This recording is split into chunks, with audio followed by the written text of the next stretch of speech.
So we had the pleasure to just spend the last 2 hours speaking with Venerable Bhante Panyakara of the Walk for Peace renown. And he's a very profound monk, and it was a really enjoyable experience for both of us. And because it was a 2 hour interview, we're going to break it up into two different parts. And so what this is the first part of that two-part session. So hope you enjoy.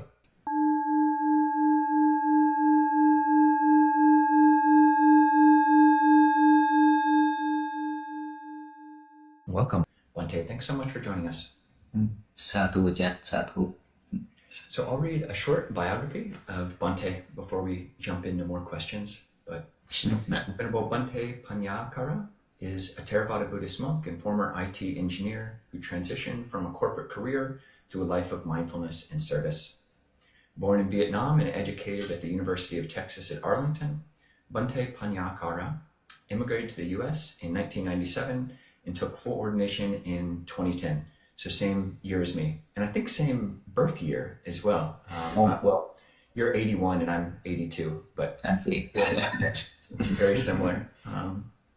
So took full ordination in 2010 in the lineage of the Most Venerable Ratnaguna, the last direct disciple of His Holiness the Venerable Vangsarakkhita, founder and first Sangharaja of the Vietnamese Theravada Buddhist Sangha. In 2020, he launched the Dhammachetya project to preserve the Tipitaka in a monumental marble stupa complex, a vision furthered by his 112-day, 2,100-mile ascetic Tudong pilgrimage across India and Nepal. That journey, chronicled in his memoir, The Footsteps of a Buddhist Monk, laid the foundation for his most recent undertaking, leading the only very recently completed 2,300-mile, 108-day Walk for Peace from Texas to Washington, D.C., which most people watching, I think, will know you from. He is currently serving at the Hung Dao Vipassana Bhavana Center in Fort Worth, Texas. So, Bhante, there's so much there, and a fascinating life, an adventuresome life, so many things that we can go into. But how is Aloka? Yeah, Aloka is actually here. Aloka is very active. He is very active, and he wouldn't want to stay at one place. He would like to roam around and then walk and things like that. And so his surgery, the doctor just came from South Carolina 2 days ago to check up on him. So he has such merit. I mean, people love him so much, and he just got been taken care of well by doctors and everyone. Really, I can't imagine his merit at all, because us from a stray dog, and now that is world famous ambassador. And so he has his own merits that we cannot know about. Right? So, Bhante, your act of going on the Walk for Peace rippled out to us very strongly too. We go for alms every morning at Pike Place Market, or most mornings, and ever since after you began walking and people began learning, people would jog by me and just make Anjali, people who never would have before. And we all heard a friend recommend that we get a dog, so we have our own Aloka. But Bhante, one thing I wanted to ask, I really, this conversation for me is a chance to kind of, as monastics, for us to get to really speak about the heart and core threads of our lives in a way that, most interviews might not get to touch. And I wondered if you could start with just talking about the moments of faith, the key moments of faith that brought you into robes to ordain. Yes, I can. For my journey to become a monk is quite different, as we already talk about my bio, a brief bio, saying that I was an engineer and things like that. So up until now, I'm not sure why I graduated. I'm really bad at math. Okay. And so after I graduated, and then I went to work for almost 3 years. And during that time of work, I feel like, is this really what I want? Is this the path that I want to continue on, or is it something else? Because seeing friends and co-workers and everybody just like, it's really not real. It's fake. It's because when we talk about friendship, it's just purely friendship. That's what I always thought and expect it to be. But obviously it's not, is because of benefits. When benefits involve, then everything just seems like it's changed. And I question myself, is this really, and is it gonna be everywhere, everyone, or it's just me? And so days after days of working, and then I see friendship and co-workers and everything like that, people willing to step on us to climb higher. And then go home every day, work, and then come home, seeing my parents and my brother and sister. I don't talk. By that time, I don't talk at all. Just go in my room, and then that's it. That's all day, and then all night. And seeing my brothers and sister also suffer with families problem issues. And by that time, my family, just a lot of things happening at the same time. My father got into like a really bad car accident by the 18-wheeler, and then but luckily they are okay. And then I rented a car for them, for my father and my mother. And then we hit that car as well in the same week. And then we got a different car parked right in front of us and got stolen same week. Everything just come to me just like, okay, is this really what I want in my life, or I want a different path? That is the time where my feeling is get stronger and stronger, that I want to seek for something else. And one day during the noontime, peak noon in Texas weather, we already know is really weird. It's changing rapidly, right? We call weird weather in Texas, and the people here also weird.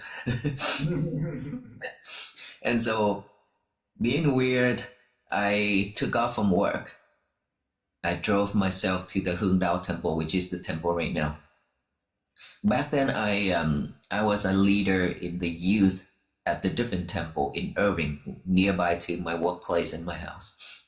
But when I took off work, I drove up here. It's like 30 minutes away from where I work. And then come up here, and I saw my teachers, Venerable Ratanaguna. He walk around under the hot sun, and then I follow him. Just walk behind him, and then certainly he stop and turn around and ask me, are you okay? What can I help you?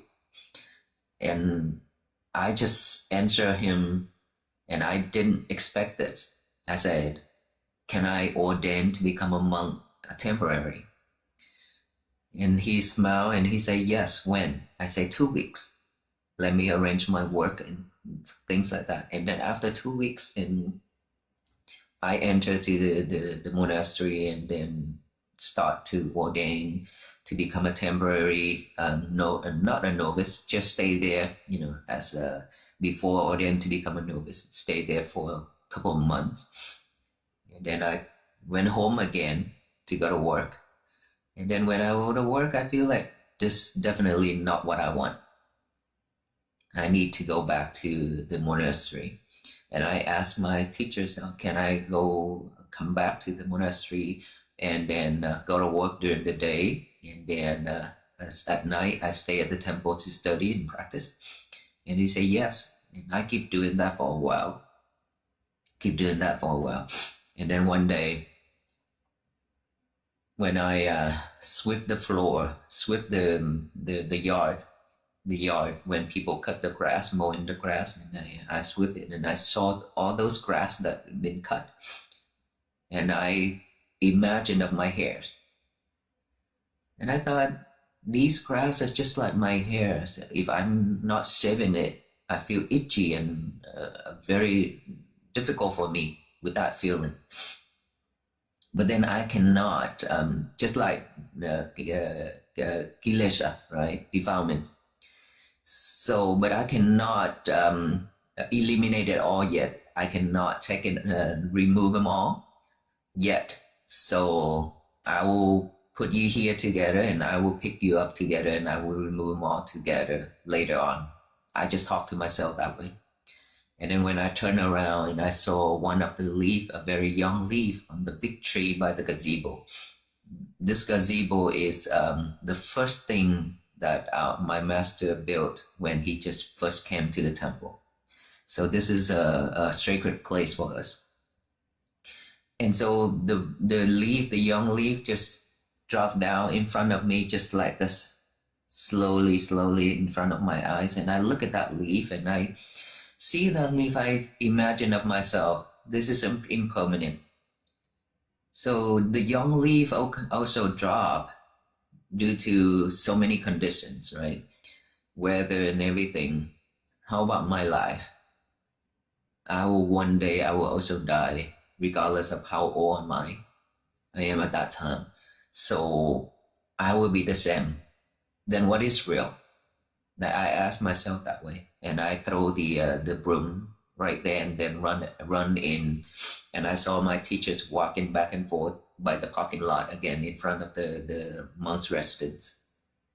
And I told him the whole story. He said, if you have that knowledge now, you're great.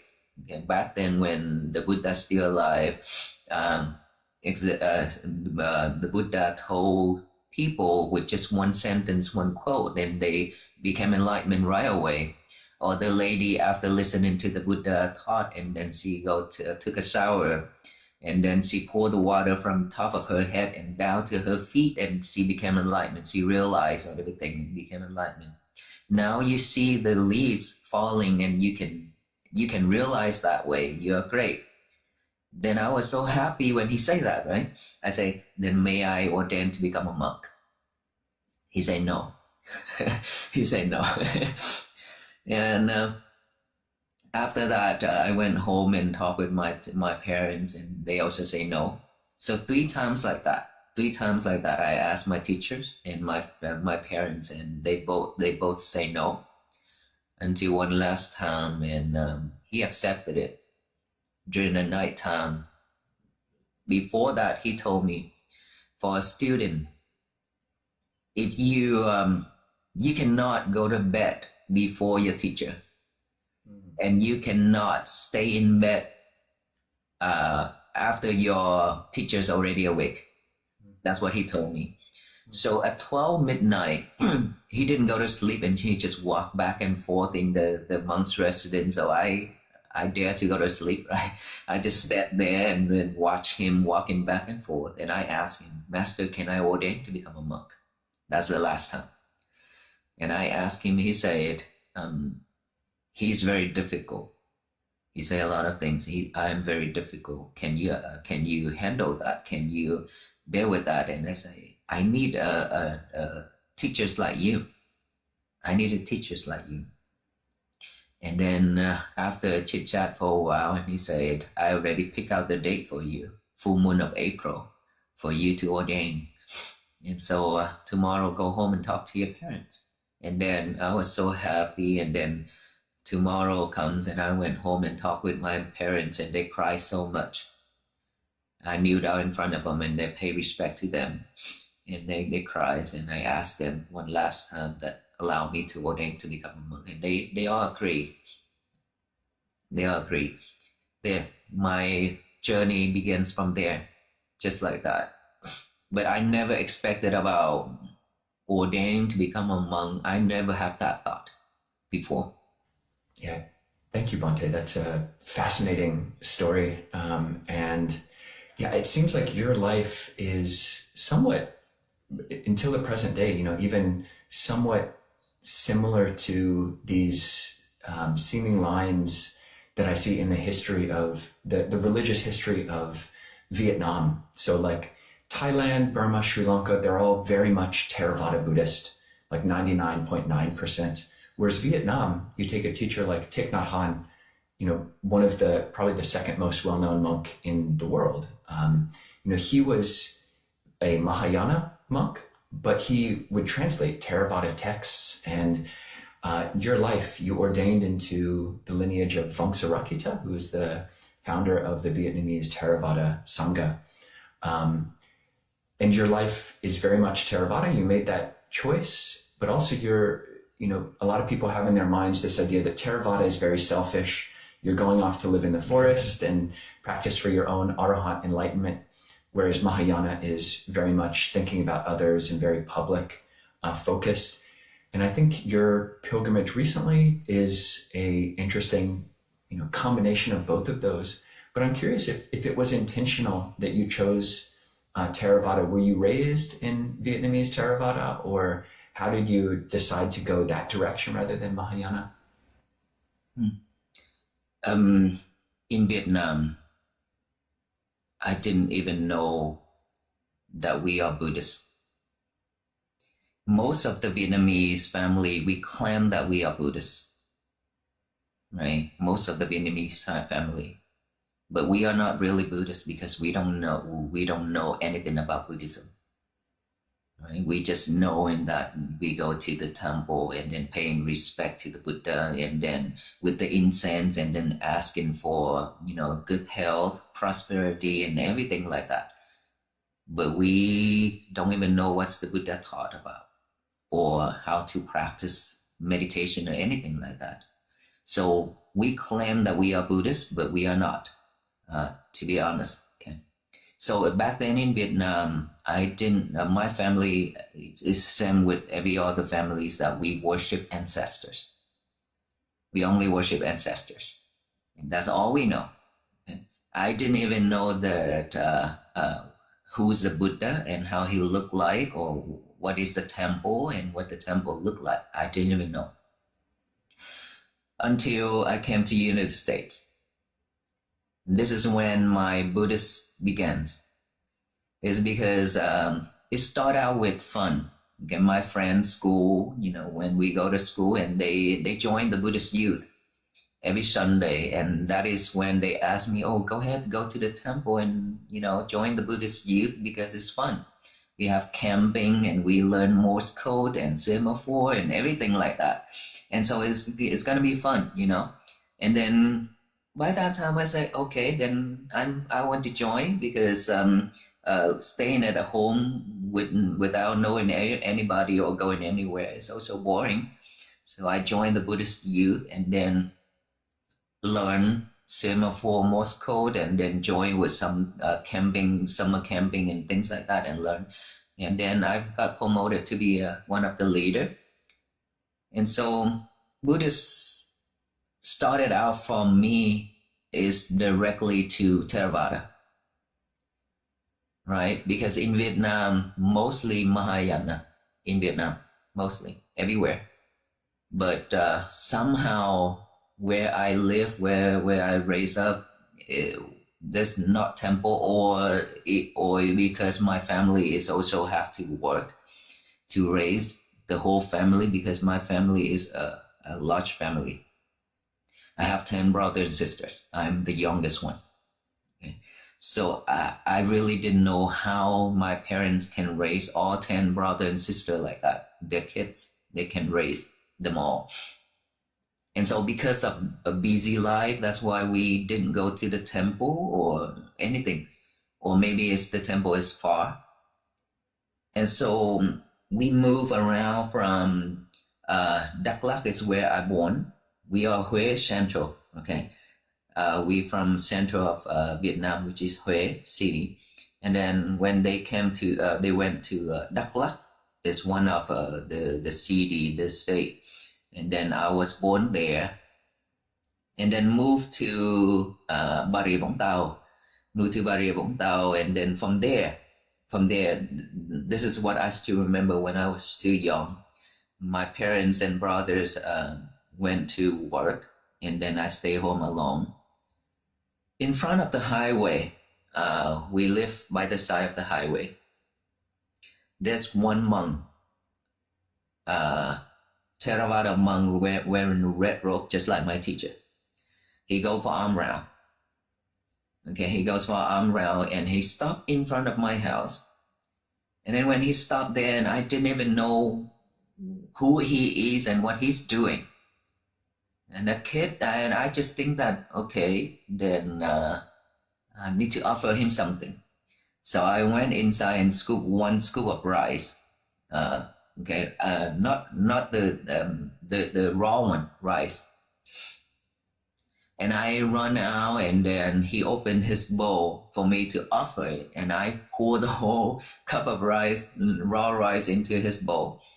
And then I will run in to put away the can, and I rushed to run out again, and I didn't see him anymore. That is only one way. It's a highway. Okay, he walked that way straight. But when I rushed to run out again, I didn't see him anymore. And then later, I asked my brothers who lived there for a long time, my brother and sister. They say that there's no Theravada temple there. Around us, there wasn't one Theravada traditions. And I really don't know and didn't know who he is and where he's from. But that image of offering to the Theravada monk is stuck with me for a long time until I came to the United States. And then the day when I met my teacher, he wear the same robe, everything the same. Okay, that reminds me of that incident when I offered to the monk in Vietnam back then when I was really young. And I think that is the sign to brought me to Theravada, and just purely straight to the Theravada. I didn't learn anything about Buddhism at all before that. Thank you, Bhante. I'm curious, speaking about this kind of contact between Mahayana and Theravada, and you being drawn. Your story of being inspired to ordain reminds me of the story of Patachara. And I think this is the one you're referencing, where she pours that foot washing water, and she sees part of the water goes a little bit and then sinks into the ground, and then part of it goes farther. And she thinks, beings can die when they're young or when they're middle aged or when they're old, and then goes into her hut and turns off a candle or extinguishes a candle and becomes enlightened. So that lesson coming from the tree and the leaf is just quite profound. And one thing I'm curious about is, speaking about this intersection of Mahayana and Theravada, your path, obviously you're in Theravada robes, but your life has also been framed in so many ways in robes as a gift. And I think one of the first indications I saw of that on your website, at least, or on the Dhammacetia website, is the vow you made. And it's phrased in quite profound and powerful language of lifetimes.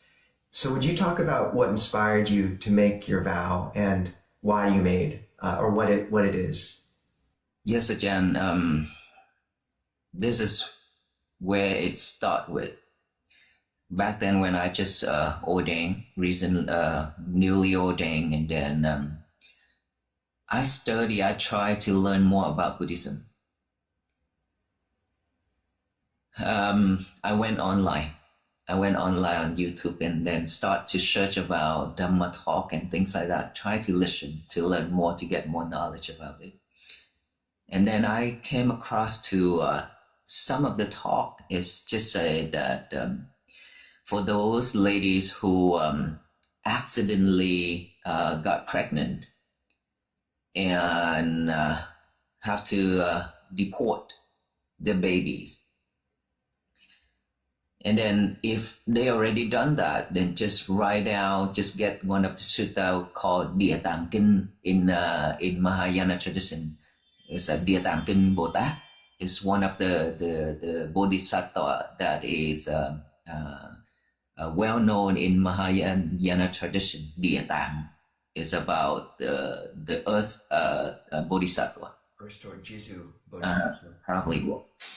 And so they say that just write that down about him, write his name down, Địa Tạng Vương Bồ Tát, and write that sutta down for 1,000 times.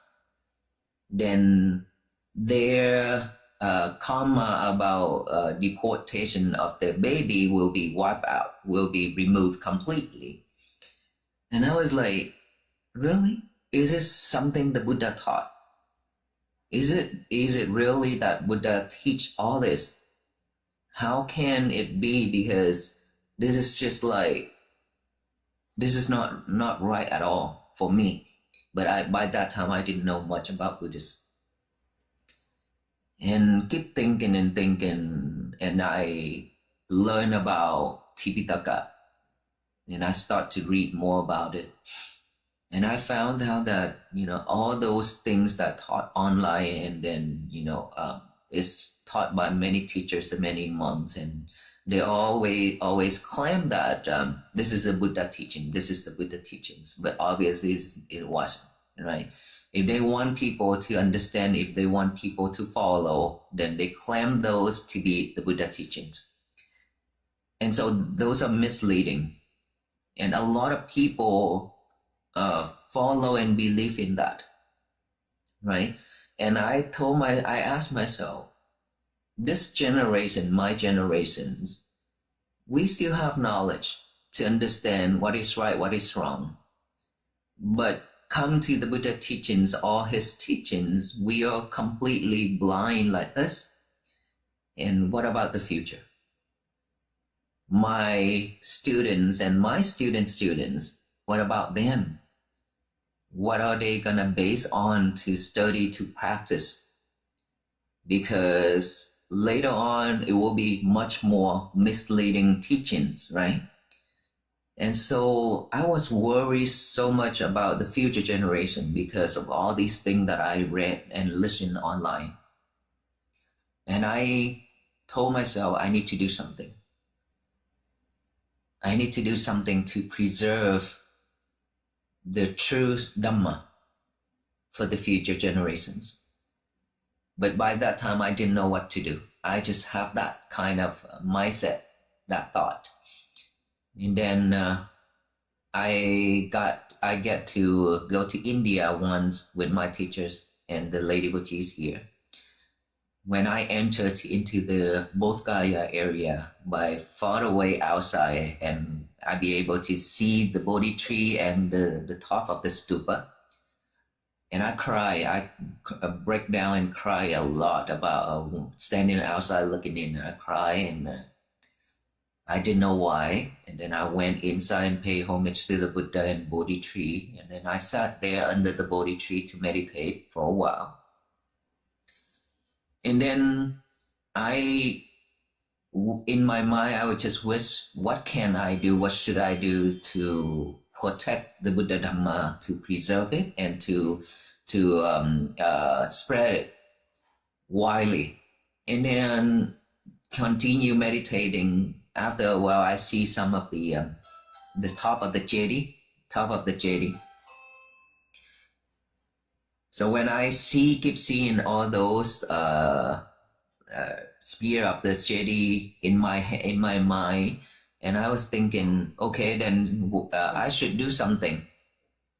I should do something about building the stupa sites to preserve all the Buddha teachings, right? And so when I seen all those spears of the jetty in my head, and I think that, okay, I should build a site to preserve all the Buddha teachings. But to build a site, you have to have a large land and a decent number of the jetty, the stupa, in order to and script all those suttas on it. And I wanted to do it in stone because this is the way to preserve it longer in this world. And so by that time, I made a vow under the Bodhi tree. From here on, I made a vow that I will build, if I have a chance, I will build the stupa sites to preserve the Buddha Dhamma. And that will last for 1,000 years for all the future generation to get to learn the true Dhamma. But I didn't know that, how many languages I should put in there, or how many countries that actually have the Tipitaka in Pali. So I just make that wish, that vow under the Bodhi tree. Just one vow under the Bodhi tree, and then I went to sightseeing for many other sacred places of the Buddha. And I continue making that vows. But when I make that vows under the Bodhi tree, I feel like when I close my eye, I feel like my body is moving. It's just like everything is moving. And so that is the feeling, the sensation that I would never forget, right? And then after that vow in both under the Bodhi tree of the Bodh Gaya, it took 7 years for me to continue with that vow silently. So everything I do, any wholesome deeds and wholesome things that I cultivate or I do, I just continue to making that vows, wishing that one day my vow will come true, that I be able to do it. Yes, 7 years of doing that. That is where it started. Bhante, that's so meaningful to hear. And you're right, we consider, we see these teachings online and it seems like they're so, sustainable, but really if in terms of the long-term longevity, or if a data center goes out or something, like where are they then? And you're the third person I've spoken to who's had that sense of the earth shaking under them at Bodh Gaya specifically. I've never heard it anywhere else, so there's a power to that also. And is that Aloka whining in the background? Yes. Any chance we can get him on screen really quickly to say hello, or is he too far away? Aloka, come. Wait, right here. Okay. All right. Hey, Aloka. Hey. Aloka, All shy. say hi to the normal. Say hi. Okay. Okay. Well trained and so much metta. Sit down. But we're gonna have to ask about your story with him as well. Sit down. Okay, sit. He's very active, Yeah. and he wants to go out. That's why. Go sit down. Sit down. Okay, good boy. Yeah, thank you, Bhante. Yeah, curious. I mean, the vows that you're talking about now, and Ajahn Nisabo and I and some of the other clear mountaineers have all been to Bodh Gaya and we made our own vows, which kind of have made sense to us. And the vows that you're talking about, the vows to make these monuments, the Tripitaka, scriptural monuments, and vows to walk to Washington, D.C., they're very big. But it seems like you also have other more day-to-day vows. Like, I think one of the things, I've had family members who are not Buddhists at all, but just saw you on social media, and they're one of the first things they say is, "How come your robes aren't so cool, Koviva?" You do have very cool robes, and that I do at times have some patch envy. But Got one. I got some too. But could you talk about that? Just the vows. What is Tudong, and what does your robe not only represent, but how long have you had it? And what is this practice of Tudong and keeping a pangsakula or rag robe? Yes, this robe right here, I showed it in India, in the Walk of 112 Days, where I met Aloka. in 2022. And so by that time, I still remember that the assistant of the leader of that walk in India, he also wear this robe. He showed it himself. He collected fabrics from the cremation place and along the road, and he showed it. And he wear those robes for about 12 to 13 years already, and just one set of robe. And he kept doing that. And so this is something that I have I wanted to do for a long time, but I never have a chance because staying here in the United States, we wear the same robe as my teachers, which is the red one. And when I had a chance in 2022, after my vow about the Dhammacharya got announced publicly, then I get a chance to go on the Tudong. That is the first Tudong trip that I got to join. And when I go there, and I also thinking that I will collect fabrics and then I'll make a robe like this myself. And I did get all the fabrics from trash place and from the brother monks who, their robes are old and they don't use it anymore. So I asked for those and then collect here and there. I still remember one piece of the fabric is by the Gangchi River. Me and my brother monk, we both saw one of the white fabric, and we both rushed down and then pick it up. He hold one side, and I hold one side, and I look at him, and he look at me and smile, and I let him have it. But then those fabric cannot be used. Nowadays, their fabric is very thin and like silk. It's not like this type of fabric, so it cannot be used. And so collected, and then everywhere we go, when there's a tailor shop, and I go there and ask for the machine to sew it together with all these stitches. It takes a long time to do this. It takes so much long because these are so many layers here. With this, it's like 2-3 layers. So without showing this line right here, it cannot stay together. It's always like this. So it's very difficult to wear. That's why you can see many lines, many stitches to stick them together. Since 2022 up until now, when I come back to the temple and I put it away because I made a vow that I only wear this when I go on a walk on the Tudong. Other than that, normal day, then I just use my regular robe.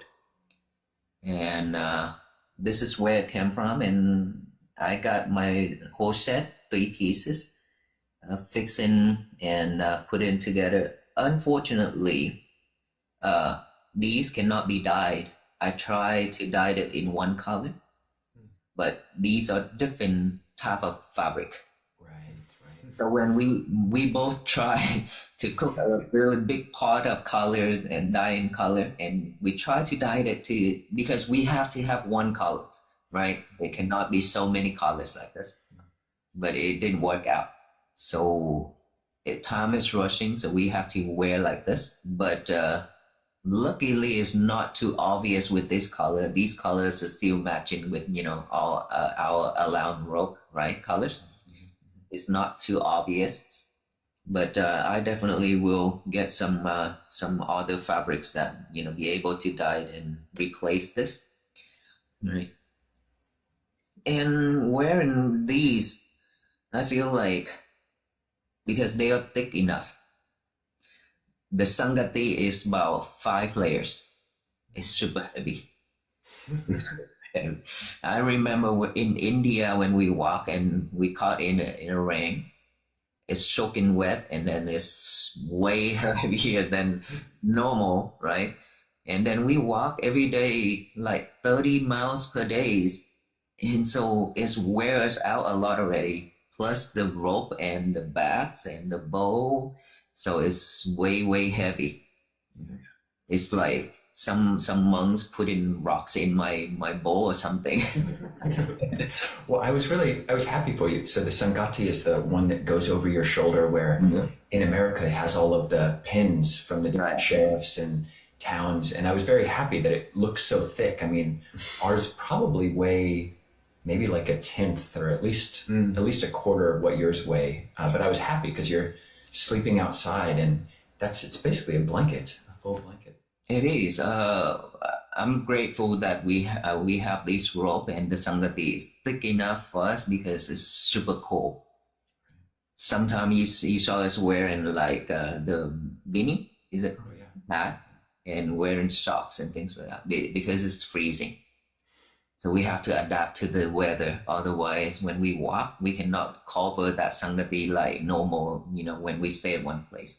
So we have to adapt to the weather, try to keep us safe to continue moving on. And that sangati, when added those pins on, it's like double. It's very heavy. Yeah. And I try to keep this rope still wearing this rope because I'll be going to Sri Lanka soon. We will have a short waffle piece in Sri Lanka for about 5 or 6 days before receiving the Buddha relics, trying to cultivate some merits to handle the relics back to United States.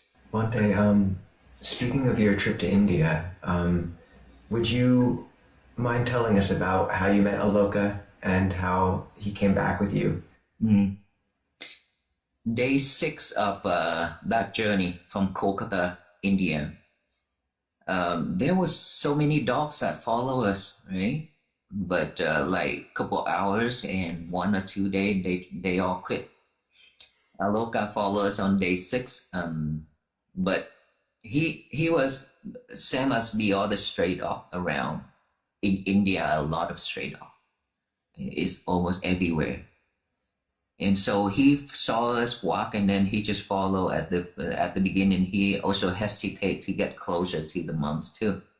But then when we feed him with cookies and things like that and snacks, and he could continue following day after days, and then he get used to us already, and we build trust in each other. And he followed me.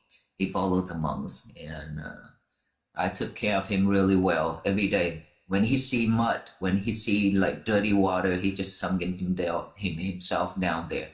So his body is always dirty every single day. And he encountered a lot of fight too, stray dogs. He, being a stray dog, I believe that he have to protect himself. That is why when there's dogs around, and he always attack and try to protect himself and the monks. So he encountered a lot of fight, and also got into a car accident once. The car hit him really bad, like 10 meters away, flew 10 meters away. And so, but he still survived, and he got into like a really bad condition, illness, vomiting, diarrhea, coughing, and his nose always stuck with mucus and things like that, so he cannot breathe. By that time, I thought he's gonna die because no vet, no medicine at all, right? Sometime when I try myself to look for a vet, but the doctor, when trying to give him injection, use the needle and poke into his leg. And then the needle is like straight like it bent like this. The vet took out and then straightened it out and poked it in again. I was like, really, is this something? This is abnormal at all. So keep doing that for 5 different vets. And he's still, unrecovered. And then finally, by the border of India and Nepal, he was really in a bad condition. His body starts to smell and very cold. So I believe that he's dying. And I carry him in my arm and walk around by the village, by the markets, and asking for vet. When I talk in English, they respond in Hindi, so I didn't know what they're saying. Luckily, I found one of the company, and they speak English, and they help to locate the vet. And we found one of the vet. I took him there. The vet gave him injection and medication and things like that. But before that, before we met with the vet, I took off because he was in that building, so I think he's safe. So I went to get some stuff, and then when I returned, he wasn't there. He wasn't there, and then I asked the owner, and they say no, they didn't see him. They didn't realize that he left. And so we look around, but we couldn't find him. So I thought, where could he go? Because he cannot walk that far, right? And I was thinking he might go back to the immigrant's office, because that is where we started out to go look for a vet, right? That is when I pick him up and carry him in my arm and walk around. And I walked back to that immigration office, and he was lying there waiting for me. And I call Aloga, and he starts to stand up and then happy, and I come to pick him up and go see the vet. That is when I remember is the most stood out to me, because he's very smart. He thought that I left him or something, right? And so we be able to shift him. And after a long journey, I think that almost come to an end, and I think that he deserved better. If I leave him there at the Bodhgaya, then he will go back to his old day, which is being a stray dog again. And I don't want that. And I keep on checking and asking, how can I bring him to America? And animal in India coming to United States is red flag. It's not allowed. So after a long time consulting and then working with different companies, and we finally got him all kind of vaccines and everything, prepare himself, and $14,000 for him to fly from India to here after all the documents and everything in a cargo airplane, cargo compartment. And he flew on a different airplane, and I go on a different one. And when he got to JFK, New York, he got there and quarantined for 28 days. 28 days there. And then after that, we went there to pick him up, to bring him by road to our monastery, a long journey of driving. And he became U.S. citizen just like that. And that $14,000 is actually supported by our volunteers, our people here. When they heard that I want to bring Aloga to United States, they just cook, vegetarian food, and they cook and sell it to fundraise for Aloga. And they got that amount of money to pay for Aloga to come to the United States. So he came to the United States, and then he messed up my kuti. Now, yeah, Aloga is like that. Wow. Yeah, talk about a lot of merit. That's impressive. Bhante, your walks for peace in general are so interesting. The term walk for peace has different meanings, and the way that you do it kind of combines multiple meanings there. So before I ordained, just growing up in America, had people who I looked up to just on the level of politics or social justice, like Martin Luther King Jr. in the Birmingham bus boycotts, or Gandhi doing the salt marches, or even Thich Nhat Hanh starting to get into Buddhism. They would do these long walks with many, many people for social justice. And then I remember reading the biography of Ajahn Mun, kind of the grandfather of the forest tradition in Thailand. Mm. And he would do a different type of peace walk where he's just going alone, walking in the forest and sleeping like you, a very hard life, but very much alone, looking for seclusion, versus what Gandhi and Thich Nhat Hanh and Martin Luther King Jr. and others are kind of looking not for personal seclusion, but for it's kind of building social power and coherence. And your walks kind of combine both of those. I mean, you are sleeping rough and living rough and walking barefoot and sleeping in the cold, and you don't know where you're going to sleep maybe, or what you'll have to eat the next day. But you're also building up a lot of social movement. I mean, people who had no idea about Buddhism learn about you, and there comes this kind of momentum and the volume of people and of news attention just gets more and more. And I'm curious how you balance those. Like, did you start your first walk for peace? Were you looking for personal seclusion, or has it always been looking to bring attention and to create community, or has it always been a mix of both? Yes, again, it's a mix of both. So when we walk, we want to practice ourselves.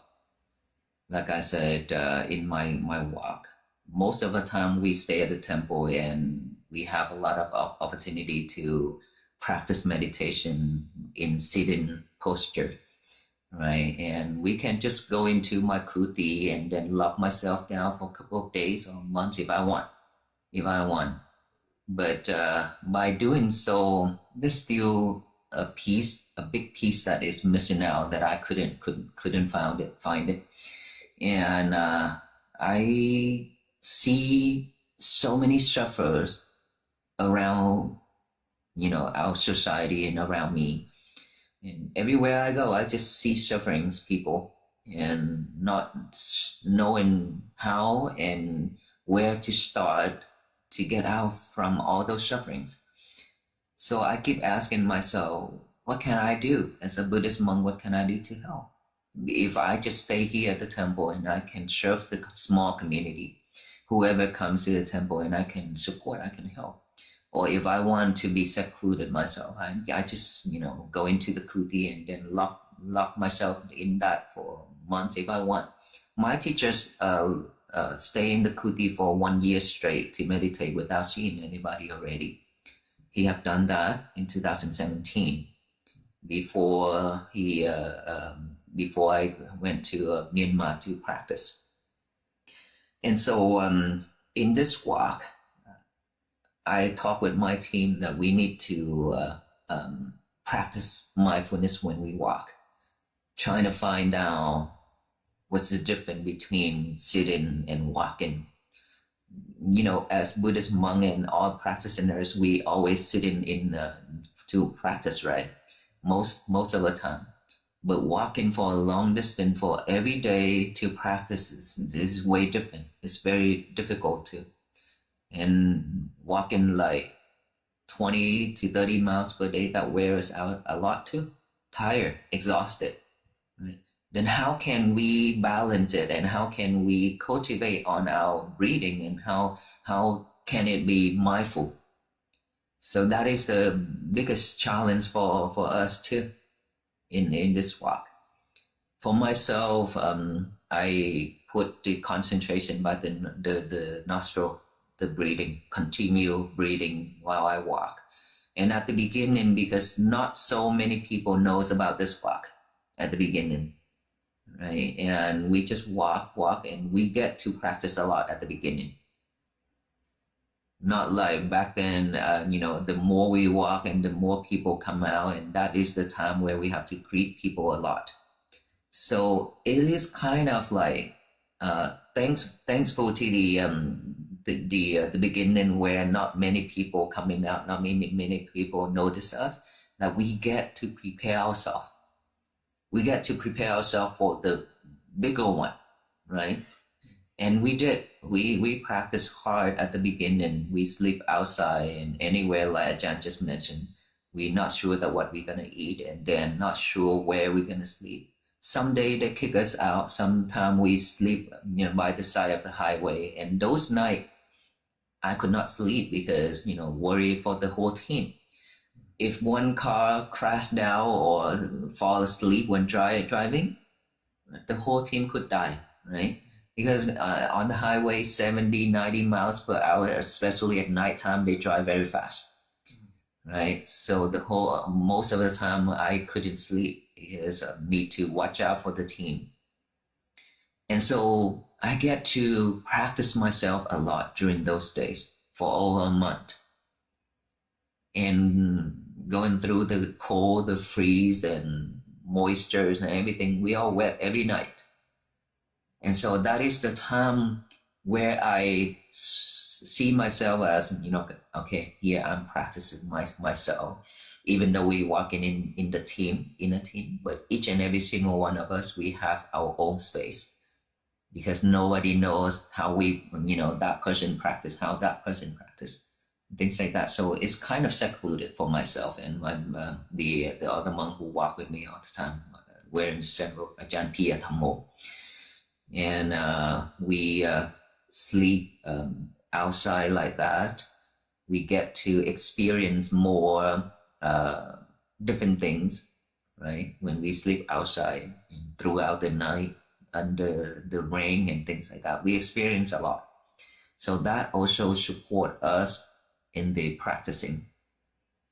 And then when we get bigger and bigger, when the crowd getting larger, that is the time where I have to put myself into the stage where I have to deal with so many different views, different people, right? Government official, police, protesters, and the people who come out to support. That is a time when my mind is constantly thinking, what to do, how to do this, and how to handle this. It's just like, and not just me, but because I have to support the whole team, have to watch out the whole team, even the volunteers. I have to watch out for everybody. So as a leader of Walk for Peace, I learn a lot through that and practice myself. And these are the time where I utilize all those time when I practice at the temple, right? Now that things happen, how I deal with it, how I react with it. So in my talk, I said, it doesn't matter how long we practice it in the forest or in the mountain or in the cave. It doesn't matter really. The matter is when we go down, when we get out of that comfort zone, when things happen, how we handle in it, how we react to it, that tells us how much we practice, how much we gain from all those practice. Right, so I appreciate the first over a month, the first those days to get ourselves prepared for the larger crowd. And once the crowd gets larger and larger, that is the time where I have to be with the communities more than myself. Because walking every day, you imagine that 12 miles of walking, that is 12 miles of people. Hundreds of thousands of people along the road to the lunch and the night locations. So walk into the lunch, take a quick lunch, and then go talk. After talk, get ready to walk. Get to the night location, not even have time to rest. Go out and talk again until like 10 p.m. and 11 p.m. Every day like that. So those days at the the middle and the last segment, I put myself in the communities. So I did both of those.